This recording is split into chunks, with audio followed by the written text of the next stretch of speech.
워라밸이라는 말은 이제 우리 사회에서 거의 공식적인 명사처럼 통용되고 있습니다.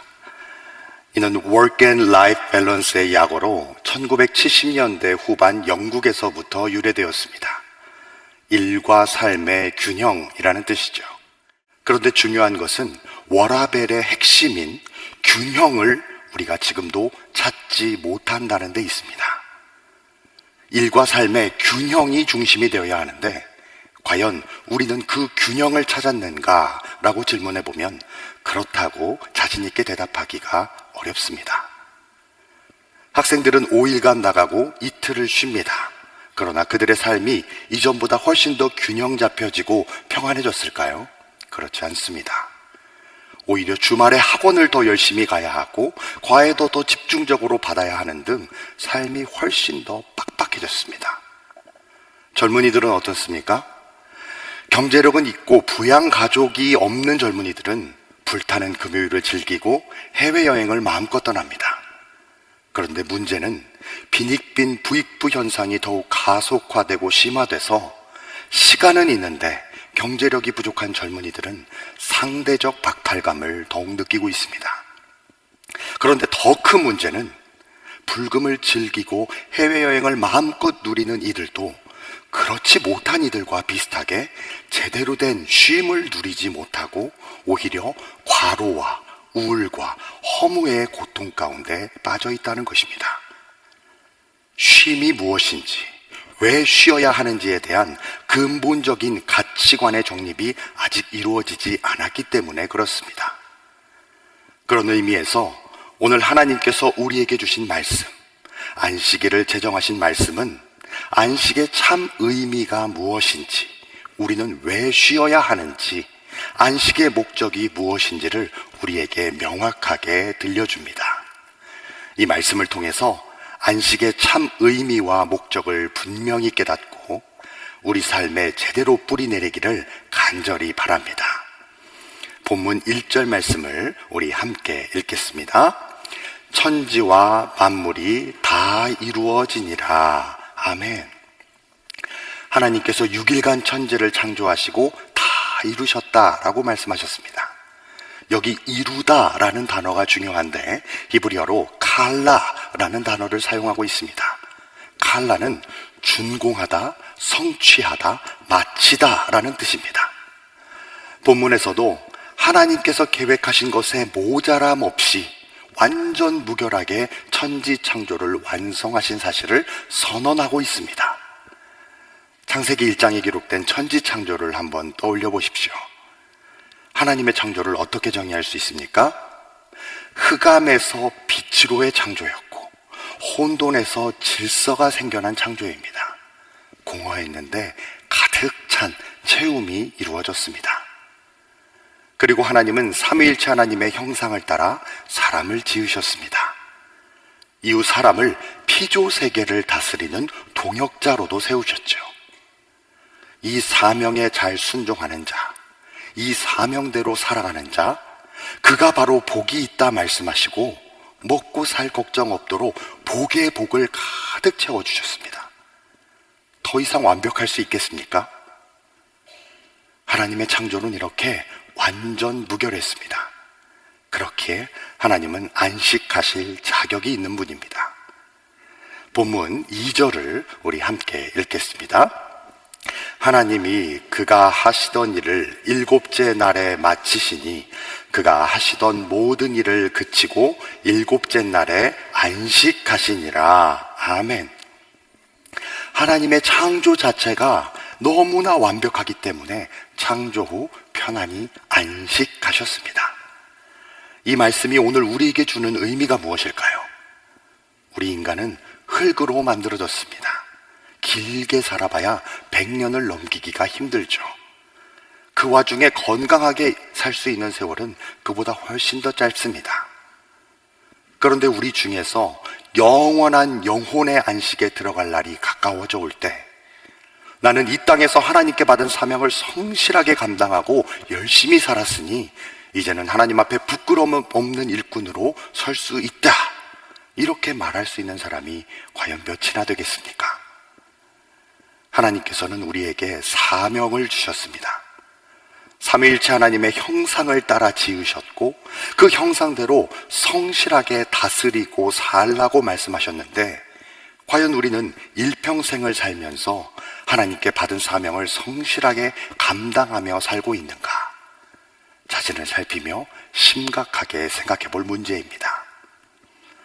평생을 하나님께 받은 사명에 합당하게 성실하게 살았다면 우리는 하나님의 심판대 앞에 자신 있게 설 수 있을 것입니다. 이렇게 하나님의 사명에 합당하게 살아서 신앙의 후배들 뿐만 아니라 이 땅에 남은 사람들에게 귀감이 된 인생이 있습니다. 바로 사도 바울입니다. 디모데후서 4장 6절과 7절을 우리 화면을 보면서 함께 읽겠습니다. 전제와 같이 내가 벌써 부어지고 나의 떠날 시각이 가까웠도다. 나는 선한 싸움을 싸우고 나의 달려갈 길을 마치고 믿음을 지켰으니. 사도 바울은 자신이 전제와 같이 부어졌다고 고백했습니다. 전제는 하나님께 제사 드릴 때 마지막에 부어드리는 포도주를 의미하죠. 포도주의 색깔이 붉지 않습니까? 바울 자신의 피를 포도주로 비유한 것입니다. 나는 하나님과 그리스도의 십자가 복음을 위하여 내 모든 것을 다 내어드렸고 이제는 마지막에 내 피까지 하나님께 다 바쳤다. 선한 싸움을 싸우고 나의 달려갈 길을 다 마치고 끝까지 믿음을 지켰다. 얼마나 멋진 고백입니까? 바울은 하나님 앞에 사명 잘 감당하고 당당하게 하나님의 안식 가운데 들어갈 수 있었을 것입니다. 그런데 반대로 하나님께 받은 사명을 제대로 감당하지 못하고 하나님께 받은 건강을 죄의 종노릇 하는 데 써버리며 산 인생이라면 불현듯 종말이 다가온다고 느낄 때 얼마나 불안하겠습니까? 설사 구원을 얻는다고 해도 부끄러운 구원이 될 것입니다. 하나님의 심판대 앞에 서서 하나님께 감히 얼굴을 들지 못할 것입니다. 그렇다면 어떻게 살아야 사명에 합당하게 살고 안식에 들어가 누릴 수 있는 것일까요? 그 비결은 바로 매듭의 하루하루를 성실하게 살아가는 것입니다. 하나님이 우리에게 시간의 매듭을 주셨습니다. 하루라는 매듭이 모여서 일주일, 일주일의 매듭이 모여서 한 달, 한 달의 매듭이 모여서 1년, 1년의 매듭이 모여서 평생이 되고 그것이 바로 우리의 인생이 되죠. 우리의 하루를 보면 우리의 평생과 매우 닮았습니다. 아침에 눈을 뜨고 하루를 시작하는 것은 아기가 태어나는 것과 비슷합니다. 장렬하는 뜨거운 태양빛이 정오에 내리쬐니다. 청장년기에 뜨거운 열정입니다. 그런데 태양은 영원히 항상 한가운데에 머물러 있지 않습니다. 어느덧 아름다운 노을과 함께 마지막 빛을 바라며 서산으로 뉘엿뉘엿 넘어갑니다. 인생을 어느 정도 깨달은 중년의 멋짐이 인생의 즐거움과 행복의 마지막 불꽃을 바라는 것과 비슷하다 할 수 있습니다. 어두운 밤이 금세 찾아오는 것처럼 어느덧 몸과 마음과 정신이 이전 같지 않고 병환에 힘들어하며 하나님 앞에 갈 날이 가까워져 옵니다. 여러분은 하루를 다 마치고 잠자리에 들 때 어떤 생각을 하시나요? 오늘 하루 하나님께 받은 사명을 성실하게 감당했는가? 사랑해야 할 사람들에게 사랑을 표현하고 원수 맺은 사람들과 화해했는가? 지금 잠들어서 내일을 맞이하지 못할지라도 눈을 떠보면 그곳이 천국임을 확신할 만큼 부끄러울 것이 없는 오늘 하루를 살았는가? 하루를 성실하게 사는 사람들의 그 성실의 매듭들이 모여서 평생이 되는 것입니다. 거창하게 평생을 말할 것도 없이 하루의 사명을 잘 감당하고 살아간다면 우린 하나님 앞에 부끄러울 것이 없이 안식에 들어갈 수 있을 것입니다. 사도 바울은 하루를 정리하라는 의미로 이렇게 설명했습니다. 에베소서 4장 26절을 함께 읽겠습니다. 분을 내어도 죄를 짓지 말며 해가 지도록 분을 품지 말고. 아멘. 하루를 넘길 때까지 분을 품지 말라는 뜻이죠. 당일에 모든 걸 다 해결하라는 것입니다. 사랑하는 여러분, 오늘 하루는 우리 인생의 축소판이기 때문에 매일을 일평생처럼 최선을 다해서 성실하게 진리대로 살아가시기 바랍니다. 그러면 하나님께서 온전하게 6일 동안 천지창조를 완전하게 이루시고 안식하신 것처럼 영원한 안식으로 우리를 인도하여 주실 것입니다. 이런 놀라운 은혜가 우리 인생에 가득 차고 넘치기를 간절히 바랍니다. 우리는 또한 오늘 이 말씀을 읽으면서 한 가지 중요한 의문을 품게 됩니다. 하나님께서 왜 안식하셨을까요? 하나님이 피곤하셔서 쉬셨을까요? 그렇지 않습니다. 하나님이 안식하신 이유는 바로 우리 인간 때문입니다. 하나님이 천지를 창조하실 때 그 땅에는 아담 한 사람만 있었죠. 아담을 위해서, 오고 오는 모든 인류를 위해서 하나님은 안식하신 것입니다. 하나님의 안식의 목적과 이유를 3절에서 이렇게 설명하는데요. 하나님이 그 7째 날을 복되게 하사. 하나님이 안식하신 이유는 복되게 하기 위함입니다. 여기 하나님이 복되게 하셨다라는 말은 히브리어로 바라크를 사용하는데, 이 말은 창세기 1장에 기록된 복과 같은 단어로서 원뜻은 무릎을 꿇다입니다. 즉 하나님께서 안식일을 복되게 하신 것은 무릎을 꿇게 하기 위함이라는 것이죠. 무릎을 꿇는다라는 말도 두 가지 의미가 있습니다. 첫 번째 의미는 멈춘다라는 뜻입니다. 걷고 달리는 사람이 무릎을 꿇기 위해서는 멈춰야 하지 않겠습니까? 그러므로 하나님께서 무릎을 꿇라는 이 말씀은 멈추라는 것입니다. 철저하게 단절하고 멈춰서 방향을 바꾸라는 것입니다. 하나님께서 출애굽시키신 이스라엘 백성들을 한번 떠올려 보십시오.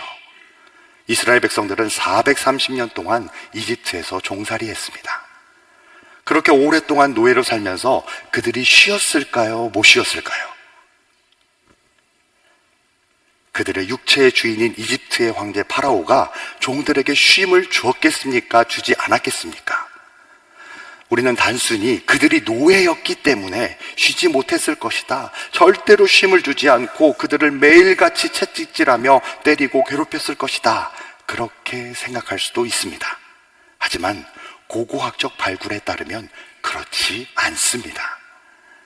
파라오는 그 정도로 어리석거나 바보 같은 사람이 아니었습니다.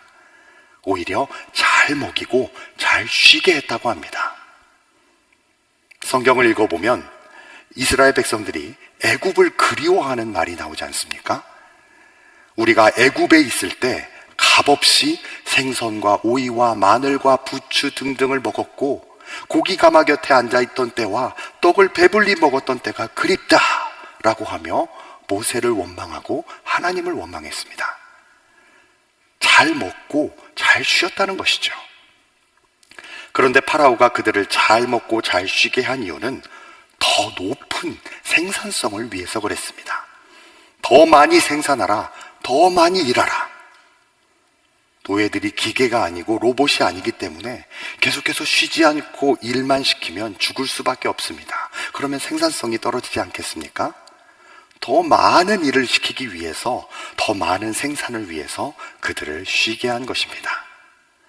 그렇다면 하나님의 자녀의 쉼은 어때야 할까요?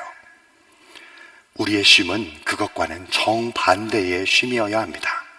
즉 예배를 위한 쉼이어야 하죠. 그렇기에 하나님께서 모세를 통해 파라오에게 내 백성을 출애굽시켜라 라고 하실 때 출애굽의 명분이 예배였음을 기억할 필요가 있습니다. 출애굽기 5장 1절을 여러분이 한번 읽어주시겠습니다. 시작.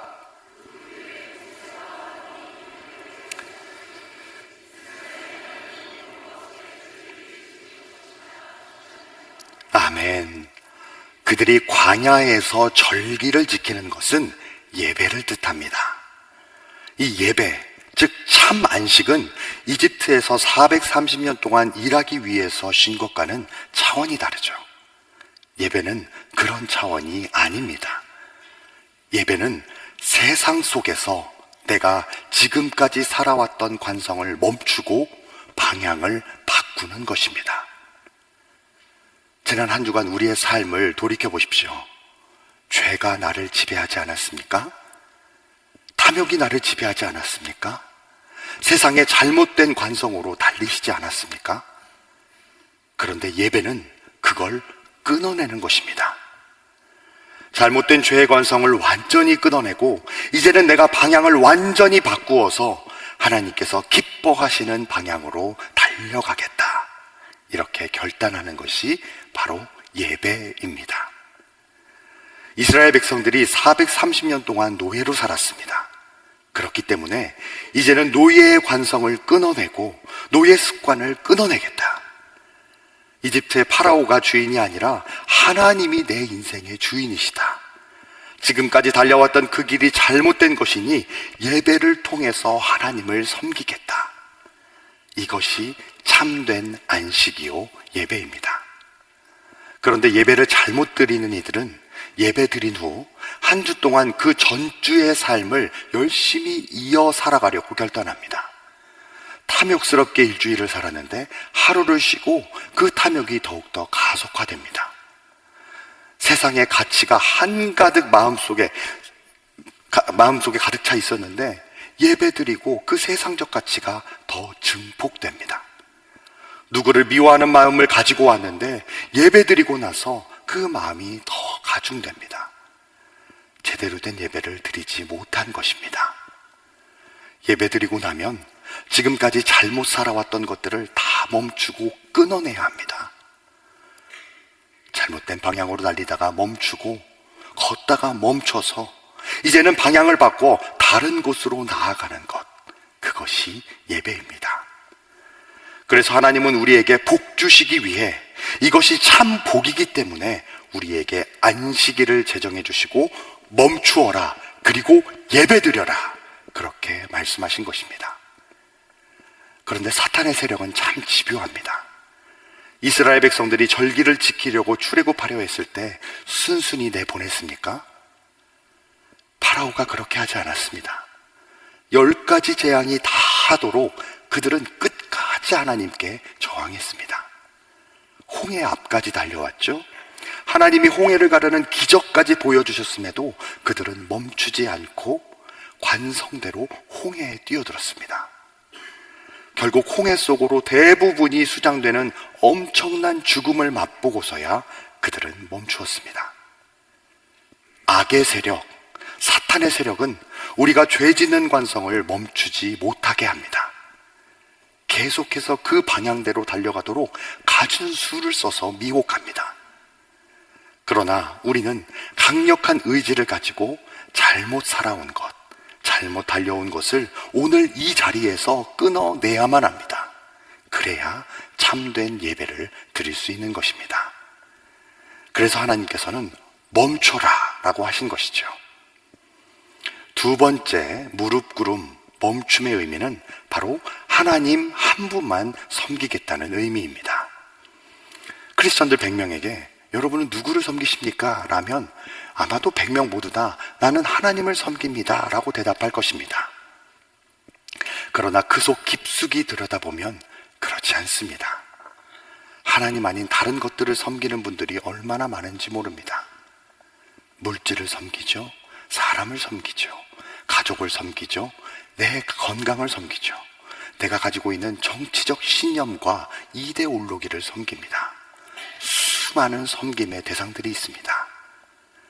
그런데 하나님이 무릎을 꿇어라 하신 것은 나 하나님은 너의 창조주이니 내 앞에서만 무릎을 꿇고 나를 섬기라 라고 말씀하시는 것입니다. 예수님 시절 유대 종교 지도자들은 보기에는 멋진 이들이었습니다. 엘리트요 리더들이었죠. 그런데 그들은 결국 물질을 섬겼음을 스스로 증명했습니다. 유월절이라는 절기를 이용해서 돈을 치부의 수단으로 삼았습니다. 성전에 양 파는 자들, 소 파는 자들, 비둘기 파는 자들이 자리를 폈습니다. 그들에게 자리를 허락해주고 자리세를 받은 자들이 바로 유대 종교 지도자들이었습니다. 돈 바꾸는 환전상들 중에서도 유대 종교 지도자들이 있었죠. 그들은 명절, 즉 예배 드리는 것을 이용해서 돈을 벌었습니다. 그들은 하나님이 아니라 만몬을 섬긴 것이었습니다. 예수님이 그들을 어떻게 하셨습니까? 돈 바꾸는 자들, 비둘기 파는 자들의 상을 다 뒤엎으시고 내쫓으셨습니다. 성전을 정화시키고 청결하게 하셨습니다. 그러면서 주님께서는 내 아버지의 집은 기도하는 집이라 라고 선포하셨습니다. 예배드리는 곳이라는 것이죠. 그러므로 진실하게 안식일을 보내기 위해, 우리가 진정한 예배를 드리기 위해 이 자리에서 결단해야 하는 것은, 하나님, 저는 하나님 한 분만 섬깁니다. 사람도 섬기지 않습니다. 그 어떤 영적 권위를 가졌다 할지라도 저는 사람을 섬기지 않겠습니다. 물질 따위의 노예가 되지 않을 것입니다. 저는 하나님 한 분만 섬기겠습니다. 오늘 우리 모두의 결단이 되기를 간절히 바랍니다. 또한 하나님께서 안식일의 목적과 의미로 주신 것은 거룩입니다. 우리 3절을 함께 읽겠습니다. 하나님이 그 일곱째 날을 복되게 하사 거룩하게 하셨으니 이는 하나님이 그 창조하시며 만드시던 모든 일을 마치시고 그날에 안식하셨음이니라. 아멘. 거룩은 히브리어로 카도시로서 구별하다라는 뜻입니다. 안식일은 다른 6일과 구별하기 위해 하나님이 따로 떼놓으셨습니다. 하나님이 구별하신 이유는 특별하고 귀하기 때문이겠죠. 하나님께서 이러한 구별로 안식일을 복되게 하시고 거룩하게 하셨다는 것은 이제 우리에게 바통이 넘어온 것입니다. 하나님이 구별하셨으면 우리는 그날을 거룩하게 지켜야 합니다. 이것이 피조물의 의무입니다. 출애굽기 20장 8절에서 안식일을 제정하시면서 이렇게 말씀하셨는데요. 함께 읽겠습니다. 안식일을 기억하여 거룩하게 지키라. 아멘. 하나님이 거룩하게 구별하셨으니 너희도 거룩하게 구별하여 지키라는 뜻입니다. 안식이 여러분에게 거룩한 날입니까? 다른 날과 구별하여 주일을 잘 지키고 계십니까? 다른 날은 나를 위해서 살았는데 이 날만큼은 하나님께서 기뻐하시는 것이 목적이 되는 그러한 삶을 살고 계십니까? 이 질문에 대한 답은 하나님과 나 자신만이 알 수 있습니다. 거룩하게 구별하여 하나님께서 거룩하다 특별하게 제정하신 이 날을 여러분도 하나님의 뜻대로 거룩하게 구별하여 지키시기 바랍니다. 이것이 창조 섭리요, 하나님께서 안식일을 제정하신 섭리입니다. 이 안식일은 그저 쾌락을 누리고 다시 나가서 돈 벌기 위해 쉬는 날이 아니라, 다시 죄짓기 위해 육체의 안식과 쉼을 누리는 것이 아니라, 멈춰라. 그리고 무릎을 꿇고 너는 하나님 나에게만 순종함을 예배로 증명하라. 세상의 모든 죄를 끊어내고 내가 거룩하게 구별하였으니 너도 이 날을 구별하여 나를 위하여 보내라. 이렇게 말씀하신 것입니다. 부디 우리가 이 안식의 귀한 의미와 목적과 방향을 깨닫고 하나님께서 제정하신 안식을 제대로 성실하게 살아갈 수 있기를 간절히 바랍니다. 이렇게 안식을 제대로 누리면 궁극적으로는 천국에서도 안식을 제대로 누릴 줄 믿습니다. 그렇게 참된 안식, 참된 예배의 삶을 온전히 누리며 살다가 천국에서도 안식하는 가운데 만나는 우리 모두가 될 수 있기를 예수님의 이름으로 축원합니다.